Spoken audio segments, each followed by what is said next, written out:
Social media के सभी मित्रों को रविंद्र का नमस्कार। मित्रों, कुछ दिनों से मैं देख रहा हूं उत्तराखंड में शक्तिमान नाम के घोड़े के लिए काफी राजनीति चल रही है। ये घोड़ा दुर्भाग्यवश आंदोलन में घायल हो गया।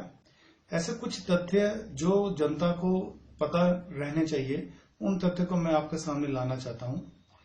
14 मार्च 2016 को बीजेपी ने उत्तराखंड विधानसभा घेराव का आयोजन किया था। तो वहां पे उस आंदोलन की भीड़ को नियंत्रित करने के लिए कांग्रेस उत्तराखंड सरकार ने कुछ घुड़सवारों को अपने घोड़ों के साथ भेजा था। लेकिन भीड़ को नियंत्रित करने की बजाय अंग्रेजों के जैसे अत्याचार करने में भी इन घुड़सवारों ने कोई कसर नहीं छोड़ी। बीजेपी के कई कार्यकर्ता घायल हो गए, उन्हें चाबुक से पीटा गया, कार्यकर्ताओं के ऊपर घोड़े दौड़ाए गए। वो कार्यकर्ता आज भी सीएमआई अस्पताल में, दून अस्पताल में घायल पड़े हैं, जिनका इलाज चल रहा है। किसी का सर फूट गया है, किसी के पांव में चोट आ गई है, किसी की छाती में चोट आ गई है, कई बुजुर्ग उसमें घायल हो गए हैं। तो ऐसा जानकर कि आगे कुछ और कार्यकर्ताओं को चोट लग सकती है, तो उसी में से एक मसूरी के विधायक हैं श्री गणेश जोशी जी, वो भाव में आकर उन्होंने किसी पुलिस वाले के हाथ से एक डंडा छीन लिया। जब वो लोगों को मार रहे थे तो उसी समय उसको छीने हुए डंडे से उनके सामने कुछ घोड़े थे, तो घोड़े को डराने के लिए कि वो आगे ना बढ़े, तो उन्होंने सामने एक डंडा फटकारा, जिससे घोड़ा थोड़ा सा डरा और पीछे की तरफ चला गया। लेकिन जैसे ही घोड़ा पीछे की तरफ गया तो भीड़ में से एक जो आंदोलनकारी था उसने घोड़े की लगाम छीन ली। बस यहीं से ये घटनाक्रम की शुरुआत होती है। घोड़े की जैसे लगाम छीनी, घोड़ा अनियंत्रित हो गया। अनियंत्रित होकर वो घोड़ा पीछे की तरफ जाने लगा और जैसे ही वो पीछे गया, पीछे जाते ही एक लोहे की बड़ी सी एक रॉड थी, एक रॉड मुड़ी हुई थी। उस मुड़ी हुई रॉड में घोड़े का पांव फंस गया। पांव फंसने से जैसे घोड़ा नीचे गिरा, तो उसके बाद जब घोड़े ने जैसे उठने की कोशिश करी तो घोड़ा का पांव उसमें फंस गया और घोड़े को चोट भी लग गई और घोड़े का पांव टूट गया। तो जैसे आपने सुना, घोड़े का गिरने का मुख्य कारण वो था कि जब किसी कार्यकर्ता ने घोड़े की लगाम खींची और घोड़ा नीचे गिर गया। तो अब जो बातें मैंने बोली हैं, इसके लिए मैं आपको एक वीडियो दिखाने जा रहा हूं। इस वीडियो में आपको ये भी दिख जाएगा कि कैसे कार्यकर्ताओं के ऊपर पुलिस ने चाबुक चलाए, कैसे एक आदमी ने घोड़े का चाबुक खींचकर घोड़े को गिरा दिया और गिरने पर घोड़े के कैसे पांव चोट लगी। तो आप इस वीडियो को देखिए और इस वीडियो को देखने के बाद कोई आगे निर्णय लीजिए।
इन तस्वीरों को देखने के बाद जो बात समझ में आ रही है वो ये है कि जब बीजेपी विधायक गणेश जोशी घोड़े के आगे लाठी पटक रहे थे तो घोड़ा डरकर पीछे की तरफ खिसक रहा था।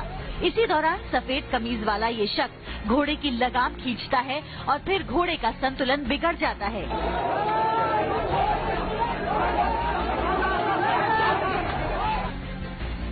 ध्यान से देखिए, जब शक्तिमान लड़खड़ाया उस वक्त वहाँ कोई लाठी भांजते हुए नहीं दिख रहा था। ये पहली तस्वीर देखिए, ये प्रदर्शन हो रहा है, यहाँ पुलिस घोड़े पर है और ये एमएलए गणेश जोशी हैं जो डंडा मार रहे हैं। ये डंडा ये सड़क पर मार रहे हैं। इस तस्वीर में ये दिख रहा है, ये डंडा सड़क पर मार रहे हैं। एक पुलिस का घोड़ा इधर है, घुड़सवार पुलिस है, और दूसरा ये शक्तिमान है।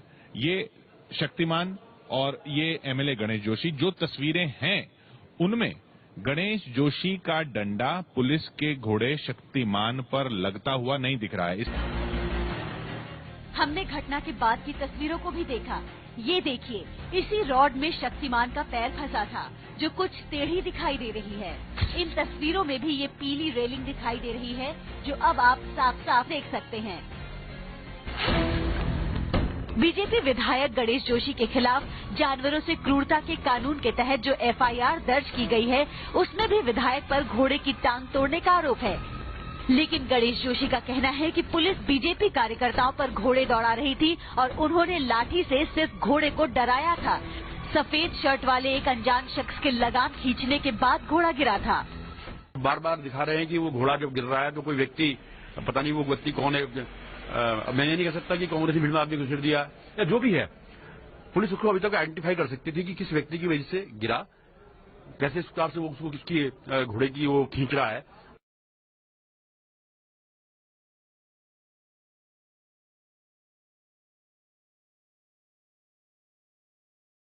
मित्रों, इस वीडियो को देखने के बाद आपको पता लग गया होगा कि घोड़े की चोट कैसे लगी।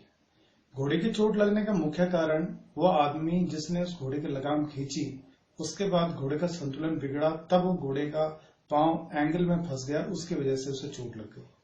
देहरादून के एसएसपी श्री सदानंद दाते जी भी इस बात की पुष्टि कर चुके हैं कि घोड़े की चोट घोड़े का पांव नीचे गिरने के बाद एंगल में फंस जाने के कारण हुआ। आपने देखा होगा, गणेश जोशी जी ने घोड़े को डराने के लिए ही लाठी का उपयोग किया था, और गणेश जोशी जी की लाठी घोड़े पे जरा भी टच नहीं हुई।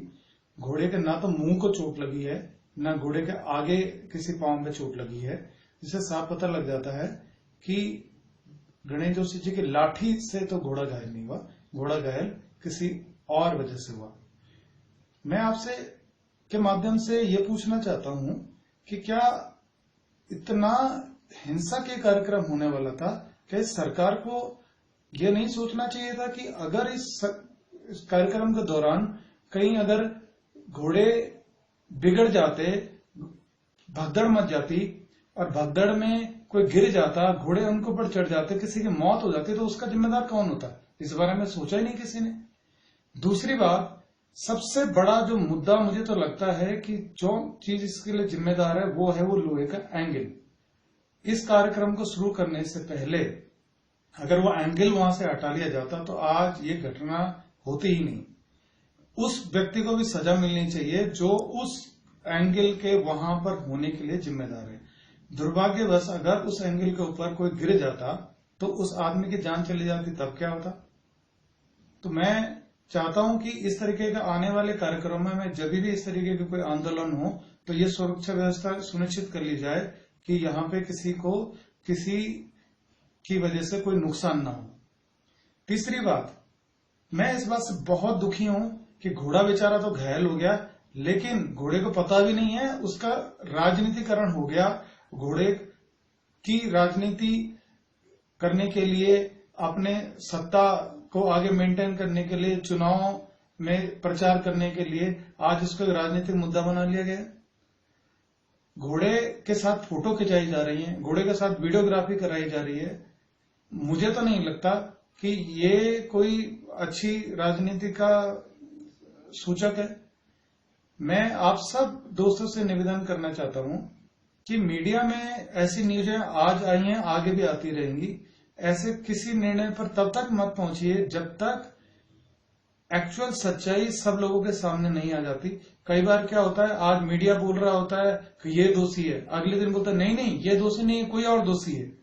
तो फिर क्या, तब तक तो हम लोग डिसीजन ले चुके होते हैं। मैं आप सबसे निवेदन करूंगा, किसी को मीडिया ट्रायल का शिकार मत बनाइए, और अगर ऐसा कहीं होता है तो उन चीजों के पहले जांच पड़ताल कर लें, देख लें, समझ लें, समय आने दें, मौका आने दें, फिर उसको आगे प्रमोट करें। आप सब लोग बहुत समझदार हैं, तो कृपया आगे इस तरह की बातों के लिए ध्यान रखें और सोशल मीडिया का भरपूर उपयोग करें और देश को आगे बढ़ाएं। आपने इस वीडियो को देखने के लिए अपना बहुमूल्य समय निकाला, आपका इसके लिए बहुत बहुत धन्यवाद। नमस्कार।